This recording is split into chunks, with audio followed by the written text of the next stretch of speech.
Hi everyone, welcome to defence Guru Jammu. तो आज के जो हमारे करंट अफेयर्स हैं वो आज हम करेंगे। आज का ये दूसरा लेक्चर है। तो आज हम जो करंट अफेयर हमारा पहला वाला उससे स्टार्ट करते हैं। पहला क्या है? International day for the eradication of poverty 2022। तो पॉवर्टी आपको पता है क्या होती है? गरीबी की रेखा से नीचे वाले लोग। तो जो international day for eradication of poverty ये कब सेलिब्रेट किया जाता है?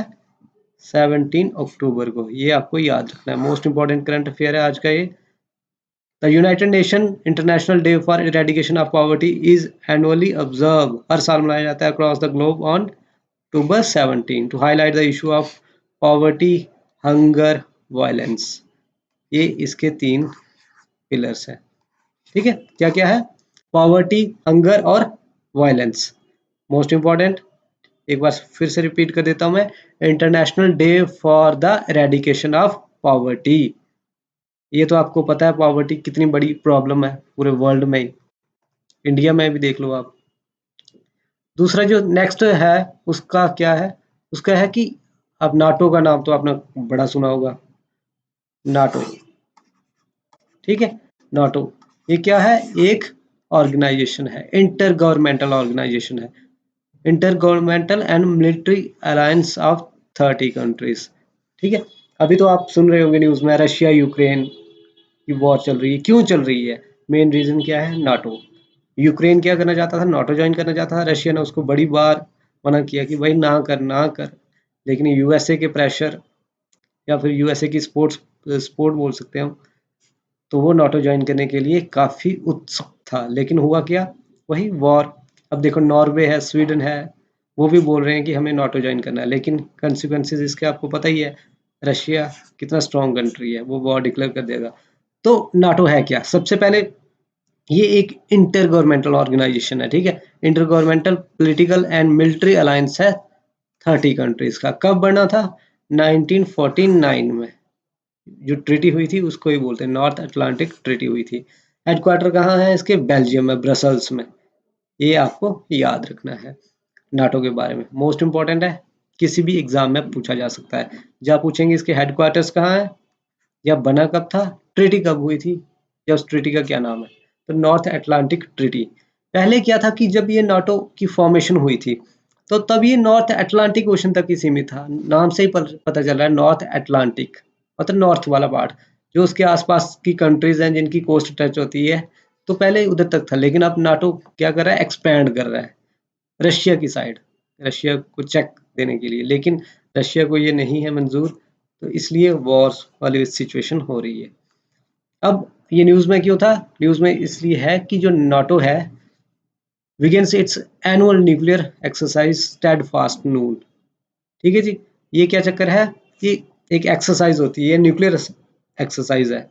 जैसे मिलिट्री एक्सरसाइज होती हैं, नेवल एक्सरसाइजेज होती हैं, एयरफोर्स की एक्सरसाइजेज होती हैं, तो ऐसे ही नाटो की भी हर साल एक एक्सरसाइज होती है न्यूक्लियर है।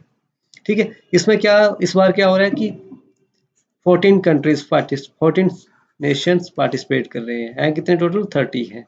इनके फाइटर जेट्स होंगे जो मतलब न्यूक्लियर वॉरहेड्स कैरी कर सकते हैं, वो उड़ेंगे इस बार। ये कहाँ से? As for the NATO 60 aircraft will participate in this exercise. Flights will take place over Belgium, UK और नॉर्थ सी। ठीक है, बेल्जियम तो हमने देखा भी, जो हेडक्वार्टर है उसका ब्रसल्स, उसकी कैपिटल। ठीक है, यूके और नॉर्थ सी के ऊपर से ये फ्लाई करेंगे। ठीक है, ये एक्सरसाइज कब तक चलेगी? 30 अक्टूबर तक। एक रूटीन एक्सरसाइज है, मतलब चलती रहती है। और इसका मेन मोटिव तो वही है, रशिया को काउंटर करना, क्योंकि रशिया भी न्यूक्लियर ड्रिल्स बड़ी करता रहता है। अभी उनकी हुई थी ग्रूम, तो ये सब उसको ही चेक देने के लिए कर रहे हैं। अब नेक्स्ट चलते हैं, नाटो के बारे में आपको समझ आ गया। अब ये है हमारी एक सिटी है, ये हमारे लिए बहुत अच्छा है, वर्ल्ड ग्रीन सिटी अवार्ड। ये इस बार किसको मिला है? 2022 का Hyderabad recently received a prestigious world green city award. तो याद रखना है आपको, किसी भी एग्जाम में आ सकता है कि जो हैदराबाद है उसको मिला है green city award. Most important है। ठीक है, तो ये आपको दिख रहा है, ये रोड दिख रहा है ना, सर्कुलर रोड टाइप है।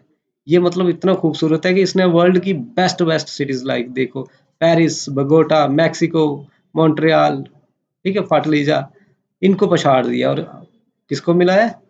हैदराबाद को मिला। याद रखना, world green city award goes to Hyderabad.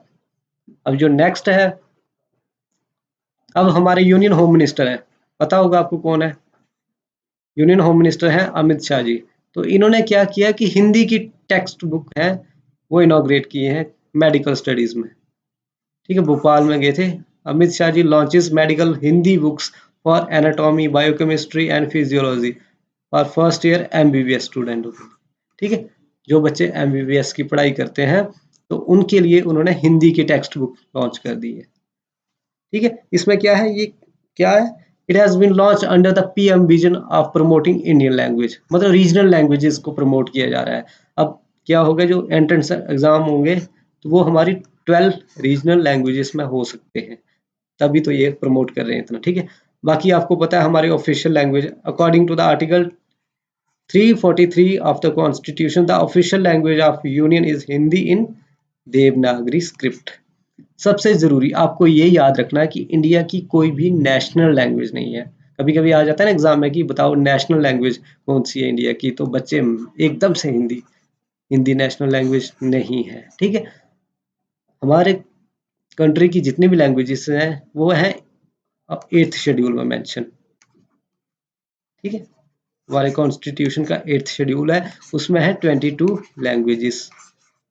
ठीक है, तो इसमें जो ऑफिशियल लैंग्वेज आ गई है वो है हमारी हिंदी नागरी इन देवनागरी स्क्रिप्ट। ठीक है, अब नेक्स्ट चलते हैं। ये भी मोस्ट इंपॉर्टेंट है कि अब India is the third largest producer of fish in the world. अब देखो, फिश तो आपको पता है बहुत जरूरी है, प्रोटीन रिच। ठीक है, सी फूड अब जानते हैं सब। अब इसमें सबसे पहले ये पता होना चाहिए कि इंडिया तो थर्ड नंबर पे है, थर्ड लार्जेस्ट प्रोड्यूसर है। फर्स्ट वाला कौन है? तो first largest producer of fish in world is China. ठीक है, इंडिया इंडिया को तो आप जानते ही हो, इंडिया की कोस्टल बाउंड्री कितनी है? 7500 किलोमीटर कोस्टल बाउंड्री। तो जितनी भी कोस्टल स्टेट्स होंगी उधर तो होंगे ही, फिशिंग जोन्स होंगे बड़े सारे। ठीक है, तो जो हमारे यूनियन मिनिस्टर है स्टेट के डॉक्टर एल मुरुगन, इन्होंने भी कहा कि गवर्नमेंट ने बहुत सारे स्टेप्स उठाए हैं फिश की प्रोडक्शन के लिए, इंफ्रास्ट्रक्चर डेवलपमेंट के लिए। एक स्कीम भी है प्रधानमंत्री मत्स्य संपदा योजना, ये सेंट्रल सेक्टर स्कीम है। ये भी sustainable and responsible development for fishery sector. इन्होंने भी बड़े सारे फंड्स एलोकेट किए हैं, 53 करोड़ रुपीस। ठीक है, तो मतलब सेंटर से ही सपोर्ट मिल रही है कि हमें वही लार्जेस्ट प्रोड्यूसर बनना है। नहीं बन सकते लेकिन फिर भी थोड़ा, क्योंकि चाइना हमसे बहुत ज्यादा आगे है। ठीक है, अगर ऐसे देखा जाए तो जो फिशिंग सेक्टर है वो हमारी जीडीपी में 1.06% कंट्रीब्यूट करता है। जो इंडिया की टोटल जीडीपी है उसका 1% फिशिंग सेक्टर से आता है। ठीक है, ये भी आप याद रख सकते हो, इंडिया थर्ड लार्जेस्ट प्रोड्यूसर है फिश का इन द वर्ल्ड। एक होते एक टर्म और होती है एक्वाकल्चर। तो एक्वाकल्चर का आपको सिंपल अगर मीनिंग देखना हो, एक्वाकल्चर क्या होता है? एक्वाकल्चर वो होता है कि जो फार्मिंग, सिंपल लैंग्वेज में बोलें, पानी में की जाती है, फार्मिंग इन द वाटर। इसमें सिर्फ फिशिंग नहीं होती, बड़ी सारी चीजें होती है, एल्गी, शेलफिश और भी बहुत सारे सी एनिमल होते हैं। ठीक है, वो उनकी प्रोडक्शन की जाती है या वो ग्रो किए जाते हैं, उसको बोलते हैं हम एक्वाकल्चर। ये भी आपको याद रखना है, किसी भी एग्जाम में पूछा जा सकता है। तो मैंने क्या बताया आपको, इंडिया जो है वो थर्ड लार्जेस्ट प्रोड्यूसर है फिश का इन द वर्ल्ड और चाइना फर्स्ट नंबर पे है। ठीक है, हमारी गवर्नमेंट बड़ी सारी स्कीम्स निकाली हैं, उसमें से फेमस स्कीम कौन सी है? प्रधानमंत्री मत्स्य संपदा योजना। ये आपको याद रखना है इसका। तो अब 2 क्वेश्चंस हैं, इनके आंसर मैंने खुद ही दे देता हूँ इस बार, लेकिन नेक्स्ट बार नहीं दूंगा। Which is the only state to achieve the Jal Jeevan mission target for 2022? तो इंडिया की सिर्फ एक ही स्टेट है जिसने ये अचीव कर दिया जल जीवन मिशन टारगेट, वो है तमिलनाडु। ठीक है, अब दूसरी स्पोर्ट्स का एक एमसीक्यू है, in which tournament Indian women's team beats Sri Lanka in final? Asia Cup का फाइनल हुआ था अभी, तो जो वुमेन्स एशिया कप 2022 है, ये आपको पता ही होगा कौन सा टूर्नामेंट था, एशिया कप हुआ अभी। तो इंडिया ने श्रीलंका को हरा दिया इसमें। श्रीलंका और इंडिया का फाइनल हुआ था, लड़कियों वाला मैच हुआ था, तो इसमें इंडिया जीत गया था। ठीक है जी, तो रिवाइज कर देते हैं आज एक बार फिर से हमने क्या क्या किया आज। तो सबसे पहले मैंने आपको बताया international day for eradication of poverty 17 अक्टूबर को सेलिब्रेट किया जाता है। याद रखना है। दूसरा हमने पढ़ा नाटो के बारे में, नॉर्थ अटलांटिक ट्रीटी ऑर्गेनाइजेशन। ये क्या है, इसकी फुल फॉर्म है। एक इंटर गवर्नमेंटल ऑर्गेनाइजेशन है, साथ में मिलिट्री अलायंस भी है, एक पॉलिटिकल ऑर्गेनाइजेशन है। 1949 में बनी थी। ट्रीटी का नाम था नॉर्थ अटलांटिक ट्रीटी। हेडक्वार्टर कहाँ है इसके, ब्रसल्स में। फिर मैंने आपको बताया कि नाटो एक न्यूक्लियर एक्सरसाइज कर रहा है, उसका नाम है स्टैडफास्ट नून, ठीक है, रशिया को काउंटर करने के लिए। लेकिन हर साल इनकी एनुअल होती है ये एक्सरसाइज, इसमें कोई वो है नहीं। फिर भी लेकिन रशिया आपको पता है बड़ी सारी न्यूक्लियर ड्रिल्स कर रहा है, ठीक है। अभी वॉर चल रही है ना उनकी, तो उसको भी काउंटर करने के लिए हो सकता है। वर्ल्ड ग्रीन सिटी अवार्ड किसको मिला इस बार, हैदराबाद को। ये आपने याद रखना है। उसके बाद मैंने आपको बताया कि हमारे यूनियन होम मिनिस्टर है अमित शाह जी, उन्होंने मेडिकल के फील्ड में हिंदी की टेक्स्ट बुक्स वगैरह ये लॉन्च की हैं भोपाल में। ये भी बता दिया मैंने आपको कि कौन सा आर्टिकल है, 343 है। ये बताता है कि जो ऑफिशियल लैंग्वेज है of union is Hindi in Devanagari script. Total जो शेड्यूल लैंग्वेजेस हैं हमारे कॉन्स्टिट्यूशन में वो है 22, 8th शेड्यूल में मेंशन है। इंडिया थर्ड लार्जेस्ट है फिश प्रोड्यूसिंग कंट्री है जो वर्ल्ड में, वो थर्ड।